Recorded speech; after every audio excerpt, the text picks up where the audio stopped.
Imagine living in a place where the harsh winter lasts more than half the year, and the nearest supermarket is thousands of kilometers away. What would you eat when the temperature around you drops to 64 degrees Celsius? I was simply astonished when I learned that in such a severe environment, the Inuit managed to find food that is not only nutritious and healthy, but also very tasty. First, frozen fish and meat chips. Imagine fish frozen so solid that it can literally be used to hammer nails. The Inuit slice this rock-hard fish into thin, almost transparent pieces and eat them like natural chips. Extreme cold preserves not only the freshness of the meat, but also the precious nutrients that are usually destroyed by heat. Imagine a clean, delicate, buttery taste that unfolds as the piece begins to melt in your mouth. When you travel across icy expanses at temperatures where your breath freezes in midair, eating a frozen slice means instantly getting protein and fat, two key components without which the body cannot produce heat. And now, meet the most beneficial fish, Arctic char. This amazing and beautiful fish is active at water temperatures just above zero and lives in conditions that paralyze most other fish species. Arctic char is very nutritious. A 100-gram serving contains more than 3,000 milligrams of omega-3 fatty acids. This is 3 times more than in farmed salmon. These essential fats support brain function and mood stability among the Inuit during the long polar night. The meat is also rich in vitamin D, which is critically important during months without sunlight. In winter, this fish is eaten raw and frozen for quick satiety during travel, while in the short summer, fish strips are air-dried or smoked over dwarf willow, creating a product with concentrated protein that can be stored for months.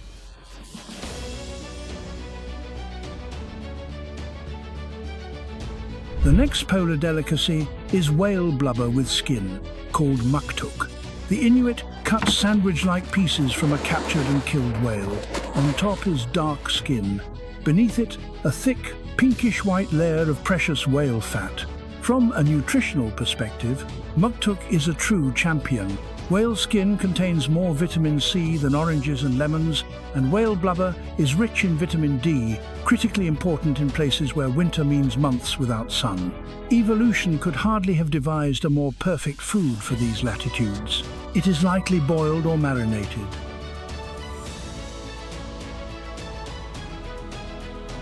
Some families even cut it into cubes and salt it before freezing, creating convenient portions for snacking. The human digestive system responds vividly to muktuk.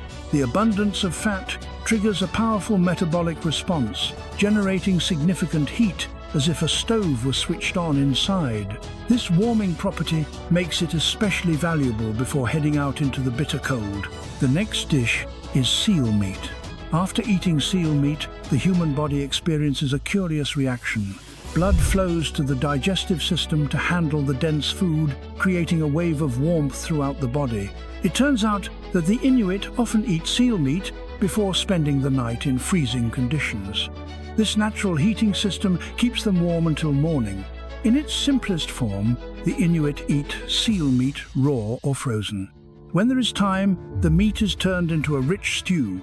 In summer, strips are air-dried in the Arctic wind, providing provisions for long journeys. Seal meat is incredibly rich in iron and fat. The iron content is almost 4 times higher than in beef, and the fat contains special omega-3 fatty acids that protect against disease and help maintain mental clarity in conditions where a mistake can cost a life.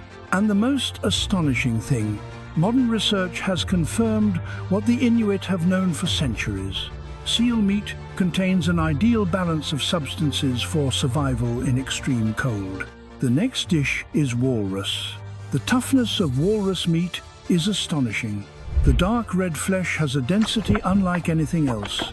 This is the density of myoglobin-rich muscle tissue developed for deep dives. The result is meat that is almost black in color, challenging even the sharpest knives. Therefore, the Inuit mainly practice fermentation, burying the meat for weeks or months. Natural bacteria soften the connective tissues while simultaneously preserving the meat. The result is iguanak-aged walrus meat with a distinctive flavor and a soft texture. The taste is complex, with aromas unbearable to an unaccustomed nose, and is controversial even among connoisseurs. But the greatest treasure of the walrus is its fat, up to 15 centimeters thick. It is one of the most concentrated sources of energy in the far north. 1 square meter of walrus fat contains approximately 12,000 calories. This is enough for several days of heavy work in freezing conditions.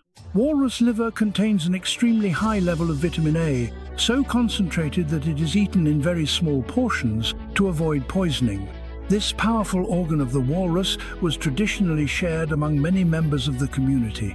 A special Inuit fish delicacy is fermented fish heads. They are buried in pits lined with grass. The pits create an ideal environment, cool enough to prevent dangerous bacteria, yet warm enough for beneficial microbes. After several weeks, the product develops a sharp, cutting aroma that can be sensed from afar. First-time tasters are surprised by the mismatch between the smell and the taste. Despite the aroma, properly fermented fish heads often have an unexpectedly mild and delicate flavor with complex umami notes and a creamy texture. Modern analysis confirms that fermented products contain beneficial probiotics that support gut health and immunity. Where fresh plants are seasonally unavailable, fermentation creates microbial diversity in the Inuit diet. Well then, let us continue exploring the fauna of the Arctic in search of food. And our next dish is Arctic mussels. The flavor of these mussels differs from their warm water counterparts. Extreme cold produces uniquely sweet, clean meat without a mineral aftertaste. Traditionally eaten immediately after harvesting, they deliver an explosion of oceanic flavor. Some Inuit describe it as the essence of the sea itself, pure, wild, and energizing. Arctic mussels contain remarkable concentrations of iron, selenium, and vitamin B12 nutrients that are especially deficient in winter. 1 cup of raw mussels provides more than 300% of the daily value of B12. Mussel shells are also put to use. Ground into powder, they provide a calcium supplement. Whole shells serve as containers, fasteners, or cutting tools. In the past, polished shells were used as reflectors for signaling or for detecting bears by their shadows. And the seaweed familiar to us as kelp or laminaria, a remarkable algae that thrives in icy water, provides a plant-based addition to the Inuit diet. Laminaria contains some of the highest natural concentrations of iodine, which is critically important for the thyroid gland and metabolism in conditions where the body must generate large amounts of heat. Laminaria supplies nutrients absent from land-based foods. It concentrates minerals from seawater, magnesium, potassium, and calcium to support nerve function, prevent cramps, and maintain bone health during the long, sunless winter. Dried laminaria of certain species crunches like chips. The strips break with a crack, then melt, leaving a savory umami flavor. Fresh laminaria is boiled by the Inuit in soups, and some communities store dried laminaria in seal fat, creating a ready-to-eat food that combines fat-soluble and water-soluble vitamins. Certain species of laminaria contain alginates that bind heavy metals in the body. When applied externally, a paste made from laminaria draws out infections and reduces inflammation in wounds. Iodine naturally disinfects cuts. Now, let us move away from the ocean and look for food on land. And our first source of flavor and energy is the polar ptarmigan. Unlike most birds, ptarmigans remain in the same place year-round. In summer, they are mottled brown, blending into the tundra. In winter, they are pure white, almost invisible against the snow. The Inuit usually boil ptarmigans whole. Their small size makes storage difficult, so they are eaten soon after being harvested. The meat of this bird is fattier than that of domesticated poultry and provides concentrated energy for survival in the cold. The flavor of the meat changes with the seasons. Spring birds differ from autumn ones due to a shift in diet, from buds to berries and insects. And who is that leaping in the distance? It is the magnificent reindeer, the caribou. Unlike fatty marine foods, caribou meat is lean and rich in protein, which is vital for maintaining human strength. The deep red color of caribou meat reflects its extraordinary ability to carry oxygen, essential for animals that migrate hundreds of kilometers. This means that its iron level is approximately 4 times higher than that of domesticated livestock meat. Lean caribou meat contains only about 2% fat, compared to 15–20% in beef, yet it contains more omega-3 fatty acids than many fish, thanks to the caribou's diet of lichens and wild plants. Caribou tongue is considered a delicacy. It contains special fats that provide energy in the cold. The heart and liver are treasure troves of B vitamins and iron. Even the contents of the caribou's stomach are sometimes eaten. This is already partially digested vegetation. It sounds terrible to us, but in these regions it is equivalent to a ready-made salad. A true masterpiece of culinary ingenuity is the original energy bar made from caribou meat called pemmican. Dried caribou meat is combined with melted fat and berries. Remarkably, the resulting mixture can be stored for years, even without refrigeration. Just 450 grams of this product provide about 3,000 calories, enough energy for a full day of hard work in freezing conditions. Let us dilute the meat and fish dishes with a dessert. Are there desserts in the Arctic, you may ask? Of course. Let me introduce you to aquaculture, a traditional Inuit ice cream that has nothing in common with sugar-laden supermarket treats. The base of aquaculture is animal fat, from caribou, musk, ox, or seal, whipped into a light, fluffy consistency that is surprisingly similar to whipped cream. Wild Arctic berries and clean, freshly fallen snow are added to the airy fat mixture. The result is a texture somewhere between ice cream and sorbet. Crowberry, cloudberry, Arctic raspberry and blueberry bring essential vitamins and natural sweetness to the mix. The flavor of the berries intensifies in the cold, creating bright bursts against the rich, fatty base. Family recipes for aquaculture are passed down from generation to generation. Some add a pinch of salt to enhance the sweetness. Others use different combinations of berries depending on the season. Modern versions may include a spoonful of sugar, although traditionalists believe this dulls the complex interplay of flavors. 1 cup of traditional aquaculture contains approximately 800 calories, almost half of the daily requirement for a person engaged in heavy labor in freezing conditions. But how do Arctic berries manage to grow in such harsh environments? It turns out that northern berries use a special survival strategy. They grow very close to the ground, rarely higher than 10 centimeters, to remain within the thin layer of air warmed by the sun. Many species manage to complete a 2-year growth cycle within the short summer. They store energy in the first year and bear fruit in the second. This is truly astonishing. Crowberry, or waterberry, is one of the hardiest. These small black berries remain on the bushes all winter, improving in flavor after freezing. Frost breaks down cell walls, releasing sugars. The Inuit harvest them year-round, even digging them out from under the snow. Crowberries contain more antioxidants than blueberries and include a compound that protects the human body from oxidative stress caused by cold. Cloudberry is another Arctic marvel. These amber-colored berries, resembling raspberries, contain 4 times more vitamin C than oranges. In a land without citrus, cloudberries prevented scurvy, the historic killer of northern peoples. The berries grow in wetlands, with their roots reaching into the soil above the permafrost. If there were superhero berries, the cloudberry would wear a cape, saving lives with its vitamins in conditions lethal to other plants. Lingonberries add bright red accents to the Arctic landscape. This relative of the cranberry contains natural preservatives that allow it to be stored for months without refrigeration. Their tartness comes from benzoic acid, the same substance used in industrial food preservation but in a natural form. When supplies are scarce in late winter, these self-preserving berries provide the Inuit with critically important vitamins. The Inuit traditionally eat berries with fatty foods, a combination that maximizes the absorption of fat-soluble vitamins. Berries harvested in summer are stored in seal fat, creating ready-to-eat winter food that combines multiple sources of nutrients.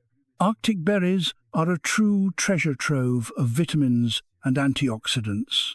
1 cup of mixed Arctic berries provides a greater diversity of phytonutrients than most store-bought fruits. You may enjoy drinking hot, aromatic tea. Now imagine how much the Inuit enjoy it at temperatures of 65 degrees Celsius. Hot drinks not only warm the Inuit during cold polar winters, but also serve as medicine and lift the spirit. The warming effect begins even before drinking. Hunters warm their hands over a steaming cup. The most common traditional Inuit beverage is Labrador tea, made from the leaves of wild rhododendron. It contains compounds that enhance blood circulation in the extremities, which is critically important when there is a risk of frostbite. The leaves are harvested in summer, dried, and stored year-round. The flavor varies, depending on the place and time of harvest.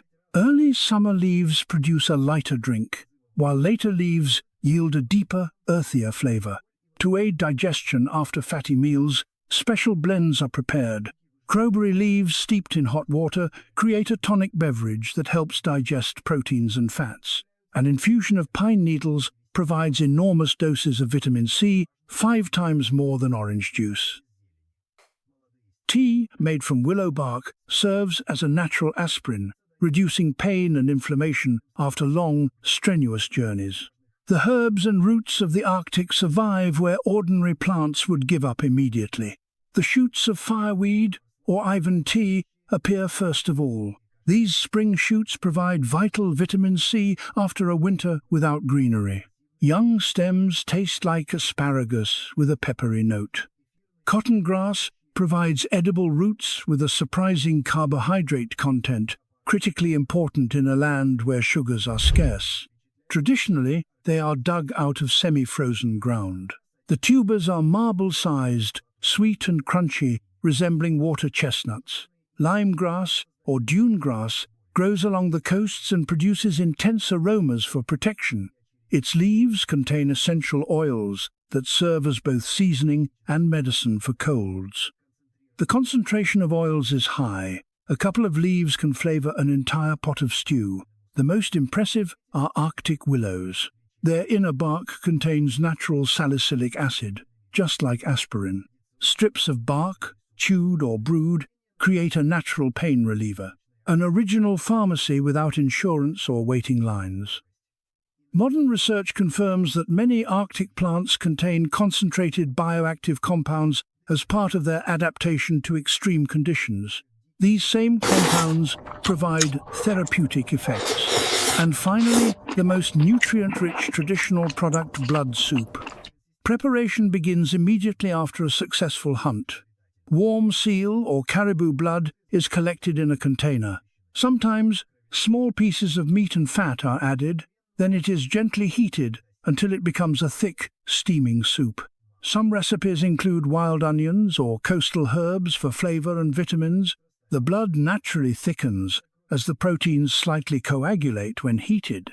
The consistency resembles a creamy mushroom soup, but with far greater nutritional value.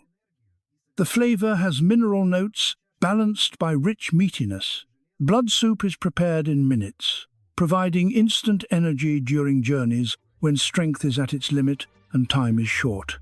This aspect is especially valuable when bad weather threatens and shelter must be set up quickly. Fresh caribou or seal blood contains remarkable nutrients: iron, protein, and B vitamins.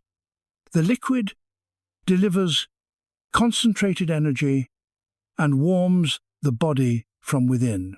1 cup of blood soup contains 7 times more iron than the same amount of beef stew. This is critically important for preventing anemia. Standing here, on the edge of the frozen world, I am astonished. These extraordinary foods are not just nourishment, they are a hymn to human ingenuity, carved by centuries of traditional knowledge. This is the highest mathematics of adaptation, where every slice of frozen fish, every spoonful of aquaculture, every sip of blood soup is a precisely calculated move in a chess match against merciless cold. The Inuit do not merely survive here, they live fully and wisely, in remarkable harmony with resources that others see as emptiness. Their cuisine is a map written by ice, wind and sea, a map of how to turn an icy desert into a home. This is not just food, it is a philosophy of life at the edge of what is possible.